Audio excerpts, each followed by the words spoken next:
Hello everyone.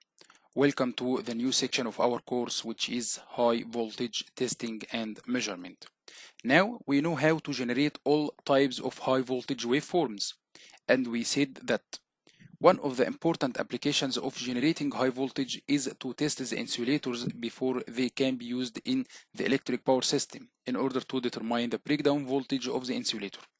In this section, you will understand the high voltage testing circuit, which is used for testing the insulator in our high voltage lab, and also you will know how to measure this breakdown voltage for a given insulator by many different techniques. Now let's see the first lecture in this section. This lecture is about the high voltage testing circuit in the high voltage labs. Let's explain each component in our circuit and the function of each component. First, we have our high voltage testing circuit. This is our high voltage testing circuit. Let's see the function and what is each component of this circuit. First of all, we have the AC supply. It's used to produce a supply voltage to the circuit. As we see, the supply voltage here is low voltage. It can be 380 volts or 220 volts. Then we have circuit breaker for protection purpose. When breakdown occurs, to disconnect the circuit immediately to avoid hazards. After that, we have induction regulator to obtain a variable voltage to give flexibility for changing the voltage until breakdown occurs.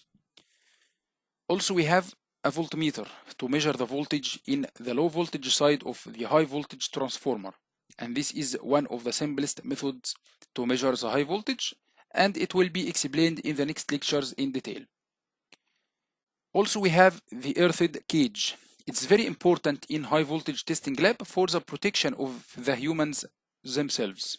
It's a very large cage which is grounded carefully and contains high voltage transformer, water resistance, and also the electrodes. Also the insulator under the test. Its function is to absorb any electric field or magnetic field appearing from the experiment and dissipating it to the ground, as the electric field is harmful to humans if subjected to it for a long time. This earthed cage has a door with interlock switch here. This interlock switch should be placed at the door of the cage as shown to prevent the high voltage testing operation before the cage is closed. Also, we have high voltage transformer. It's used to step up the voltage which is high enough to cause the breakdown of the insulator. Also, we have our insulator to be tested here, which is in this circuit oil.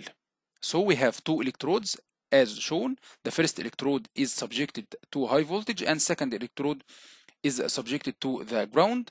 Also, the two electrodes are immersed in oil vessel to test this oil under high voltage as shown. Also, we have here a water resistance. This water resistance is used to limit short circuit currents when breakdown occurs. Now, let's understand how this water resistance works. First, this water resistance is provided between the high voltage supply and the equipment or the specimen under the test to limit the currents when breakdown occurs. It has a high resistance, usually from 10 kilo ohm to 100 kilo ohm. The function of the water resistance appears when breakdown occurs. How it can do that? We know that before the breakdown, the current flowing in the circuit is very low due to the insulating properties of the insulator. After breakdown occurs, the current will be very high as the insulator breaks down and loses its insulating properties. So, water resistance is used to limit these high currents to protect also the transformer of this from these currents until the circuit breaker comes into action to disconnect the circuit. So this is a complete function of the water resistance and how water resistance works. Now let's understand what are the steps of high voltage test on the insulator in the high voltage lab. The first step is increase the voltage gradually using the voltage regulator, and also we use high voltage transformer to get high voltage across the insulator until the breakdown occurs between the insulator.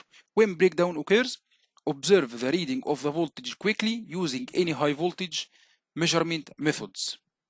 When you read this voltage, this reading represents the breakdown voltage of the insulator under the test for specific test conditions like temperature, pressure, or separation between the two electrodes, as these factors affects the breakdown voltage of the insulator.